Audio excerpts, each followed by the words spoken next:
G'day guys, John Chunga here. Welcome to another marathon training video. Now I've just finished off a 120 kilometer training week with 2.5k of elevation, and this week coming up I'm going to be building it up a bit more, so I thought that's going to be quite interesting. Time to do a vlog. So yeah, just finishing off the week, and I'll start off tomorrow's training will be a tempo run in the morning to start off Monday morning. So got quite a few things I'd like to cover in the vlog this week, so I'll keep you posted as I go along. But yeah, quite interesting how I'm not really doing full training at the moment, but building up to it. So quite an interesting video to be building up. So enjoy.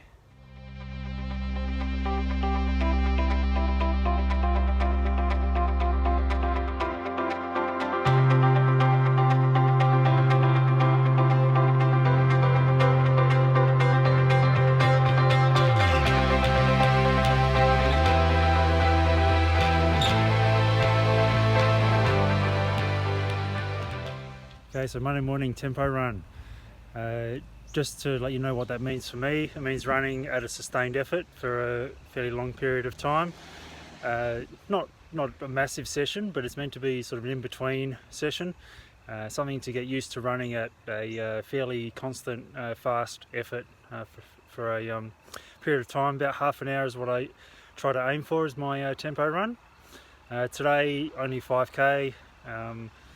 And yeah, I mean I haven't been doing that much training at a fast pace, so that was hard.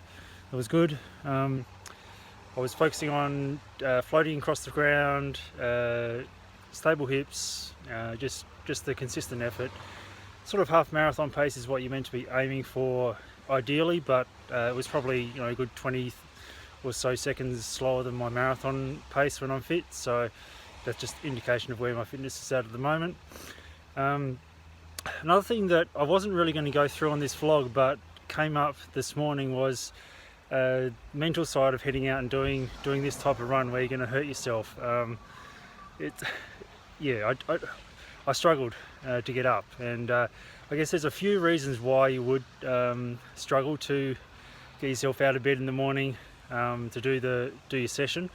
And I guess the first one is you might not be in the habit of doing it, so you might have been used to taking most mornings off and just running in the afternoon, or maybe only running a couple times a week during the morning, and that's my case at the moment. So that's one of the main reasons why I struggled to get out was just it wasn't a habit. I know that the more I do it, the easier it will get. So that was one reason why I struggled today to get out. The other reason is usually if it's something that's going to be difficult, and it's going to be difficult, and you might have had a bad experience in the past, so you got a bit of anxiety towards whether you're going to be heading out there and running well. So I think the key with that is that if it's a long run and you're going to struggle to make the distance, or you struggled the last time you went for a long run, or you're going for a good pace, and that it's not going to look very good on my Strava or whatever, that I'm running at a slow pace. I think the thing is just to be a bit more kind on yourself. Take it out a little bit easier. That's what I did today. Started off really comfortable, and try to work into it. That way you usually get a much better session. So yeah, just be a bit more kind on yourself and set your pace a little bit slower. If you find that in the morning you're really struggling to get out of bed, and that's probably the reason why, is you might have just being a bit too hard on yourself and trying to do a bit too much in this session. There's always next week, the week after, where you can build on that and you can improve, and you can feel good about improving. So that's another reason why. And a third reason why is you could be overtraining, and having the mentally in your head that you're struggling. That could be a sign that you're overtraining, and that's usually what I pay attention to when I'm really in the groove with my training. I know that I can get up and do the session. I've been doing, getting up most mornings for quite a while. I know that even if I'm not feeling that good, I can still hit the times. That's what it'll be like maybe in a couple of months' time. But if I'm still struggling mentally, then that means I might have really been overtraining, and I need to adjust the session, make it a bit shorter, make it a bit slower, or make sure that my recovery runs after, or my future sessions in the week are not as hard, just to make sure that I'm getting the most out of my training and not overtraining too much. So yeah, that's Monday morning done, and I'll join you for the next run.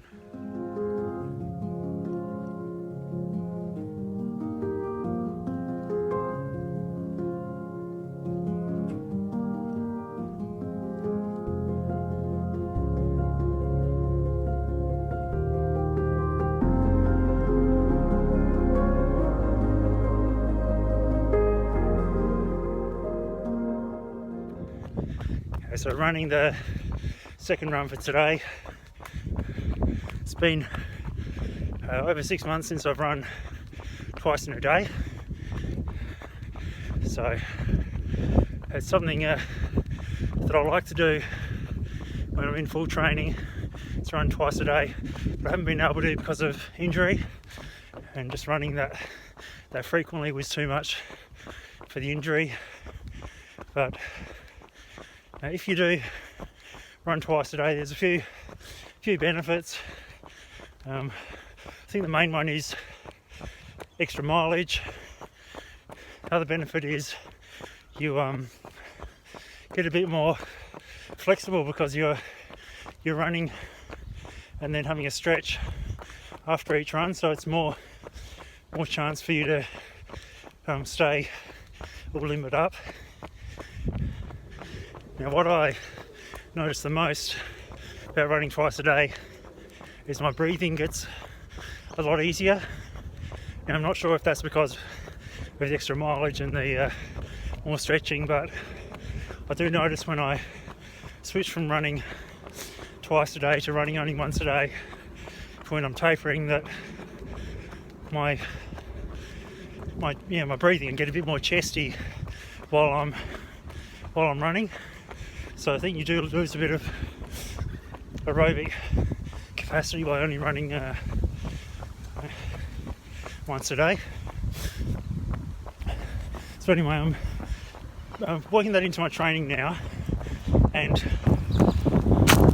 there's the method that I take when I'm building in my second run of the day is I do it firstly on workout days. So the day that I'm doing another hard session, I'll do a second run which is easy.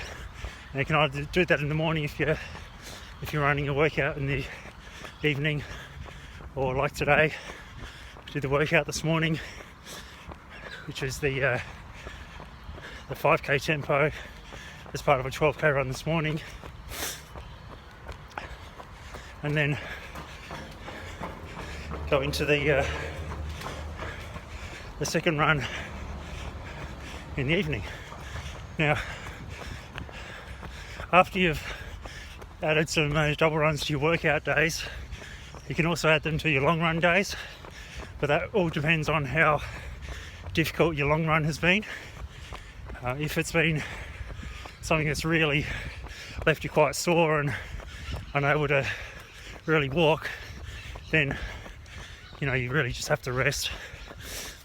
But if you're not feeling too bad, then it's a good way to, again, limber up, get rid of some of the waste products from the run around your system, and then get a bit more mileage, which translates to more fitness and feeling better in your other runs. And the last double run that I add is on the easy days, so recovery days. I think most of the time I leave my recovery days as just a single, because even though running easy for two runs, it shouldn't be too much of a taxing effort. It does affect you, and I prefer to just keep my easy days as singles until I'm really ramping up the mileage. So today, not doing too long of a second run because I'm just building into my double runs, but I do build up to between 10k and 1 hour double runs. Today probably 35-40 minutes. Okay, so after running a double run yesterday, just a single today because I've got a long run in the trails today. So I have entered the 58k 5 Peaks trail run in nearly 11 weeks time. So I've got a fair bit of time to train for it, but I've got to still spend a lot of time on the trails doing similar sort of elevation to what the race is. And so today's a longish run. I'm going to meet up with the Trail NSA group at 6:30. So I've got a bit over an hour to do a bit of running beforehand and then meet up with them.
Okay, so challenged myself quite a bit today's run. I've cooked myself though, so I'm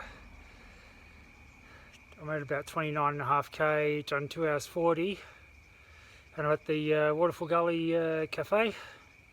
Still got to get back up to Crafers, so it looks like I'll be hiking the rest of the way, and yeah, it's not like I'm planning. I was hoping I'd be able to run the whole way, but yeah, just absolutely cooked. Got some water here, I'll have a bit more water. I've got some dates, so I'll fuel up on some dates and then hopefully I can walk it in. But yeah, it looks like it's going to be a late dinner for me tonight. Got some fruit in the car though, so when I get back there I'll have some fruit. But what I was really craving was some Skittles, thanks to my niece's birthday party last week. So yeah, craving some lollies rather than the dates I was having. The blackberries that I had out on the trail were really good. I'm not sure if they were sprayed or not. They might have been because I ended up feeling quite sick. I'm thinking the sickness feeling that I was having was more about just being totally exhausted, sort of a glycogen depletion issue. So it's something that I need to manage though. I don't want to be in that situation in trail races again. I mean, it happened in the Tower Trail run. I started to feel quite sick about halfway through, and I just slowed down a little bit, and I think that helped a lot. But apparently salty food also helps, so maybe I need to be packing some pretzels for my training runs just in case, and yeah, and also for races as well, just something salty just in case there's a bit of a way between aid stations where I can grab something salty. So I I think I did try Ginger at the Yarrabilla Trail at 42k mark. Again, it's similar to dates. You can't really, all of a sudden eat a whole stack of them. It's kind of just a one-off thing. So I'm not sure that ginger is something that I'd have to get rid of nausea.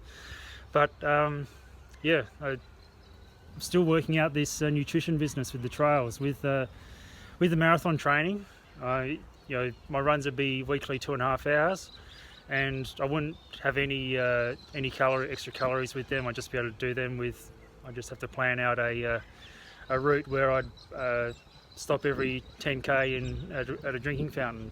That's all you need to do for your marathon training runs. But yeah, for trails, being out there a bit longer, I really need to work out what's going to work for me. So dates, yeah, not a winner for me at the moment. But yeah, so I might try some different lollies. Skittles obviously going to rattle around a bit, so maybe put some suggestions in the comments about what you think would be a good idea for something sweet and tasty. Maybe those soft scented jelly lollies or whatever, something like that. But yeah, that was the run. I was feeling really sick. I ended up walking walking and stopping quite a few times on the way up, and halfway up ended up actually throwing up. And yeah, that made it a bit easier after then with all the endorphins after throwing up. I ended up running a bit towards the end. But yeah, it's a really tough session, and I don't advise going to that kind of level of exhaustion regularly in your training. I was hoping that I'd be able to make the step up to 30k plus for the run, and that is the longest run that I've done in 6 months. Earlier in the month, doing sort of 22k runs, I was really struggling by the end, so the pace dropped off massively by about the 20 odd k mark. But then last week I did 2 runs where I ran 27k's, and I was really strong at the end, under 5-minute k's with uphill sort of towards the end. So I was fine with the distance, and I thought it was time to bump it up a bit more. But yeah, it was just too difficult. Got carried away a bit running with some of the Trail Run SA guys. It's pretty strong hill climbing runners there, and the way we do it is we regroup. So you do sort of a 10-15 minute hill effort, and then you regroup. So you do a few of them. But yeah, ended up just doing a bit too much for me last night. Recovery run today, and yeah, I'll only be doing 35 minutes or so, just to keep it nice and easy. And keeping it nice and easy today. I'm still heading out to trails though. I'm at the Stir Gorge Recreation Park. It's only about 15 minutes run from my front door, so nice to get out here as often as I can. Now today's run is more of a agility trail run rather than one where I'm going for a lot of uphill and downhill. So it's got quite a few sections of single trail, quite long single trail tracks. There's bits where you're twisting and turning a lot. There's U-turns basically with the switchbacks. There's also continual changes in up and down, often quite short up and down sections. And hey Bobby Edwards there. I've seen him 2 Thursday mornings in a row actually. So last week he was on the opposite side of the river. But yeah, I can almost guarantee that for the rest of the run I won't see anyone. It's usually very quiet trail, just myself and the trail for the best part of an hour. Today I'm running a bit over an hour, still a decent run, but yeah, it's not a huge workout. You see one going through one of those up and down sections at the moment, twisting, turning, yeah, so it's all about just building the stability muscles or stabilizer muscles for moving the body from side to side, up and down. So conditioning the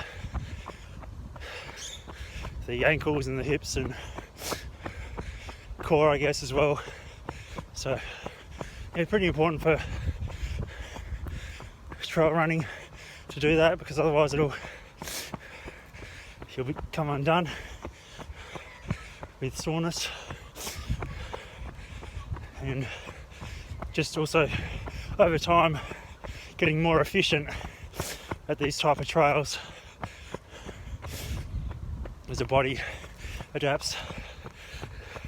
But there is still a reasonable amount of workout. You go from sort of an easy moderate effort up to moderately hard on some of the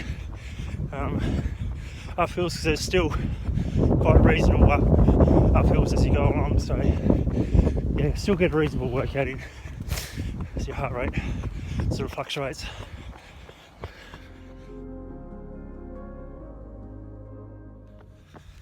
Now, being a reasonable workout was a good opportunity to run a second run for the day, even though I'm building into my double runs.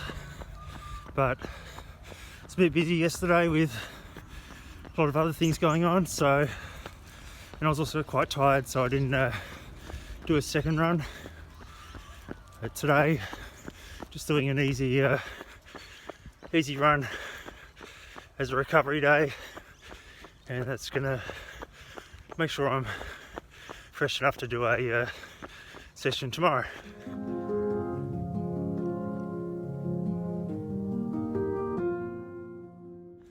Okay, so for today's workout, I'm going for some hills.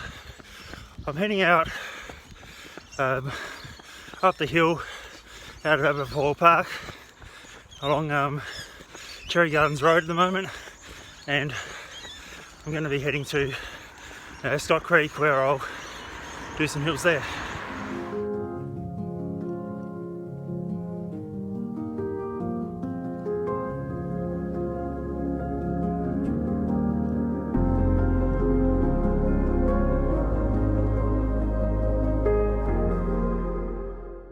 Okay, so that's most of the hills out of the way. Run through Scott Creek, fairly steep, consistent hill, shingleback track, so that was good. Now the main part of the session, I'm going to do a fast finish on today's run. So I'm going to go a 5k effort along Cherry Gardens Road on the way back, and I'll start that at 21k, and looks like it's going to be a bit into a headwind, but I'm still feeling alright, so yeah, should be able to just lift the pace a bit and just get used to moving at a different speed to the steady aerobic that I've been doing for today.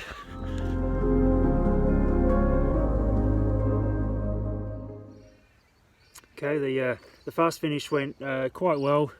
I really did have to push myself a fair bit. It hurt a bit, but that's just what a 5k effort is. I felt similar to it as if I'd headed out to the park run.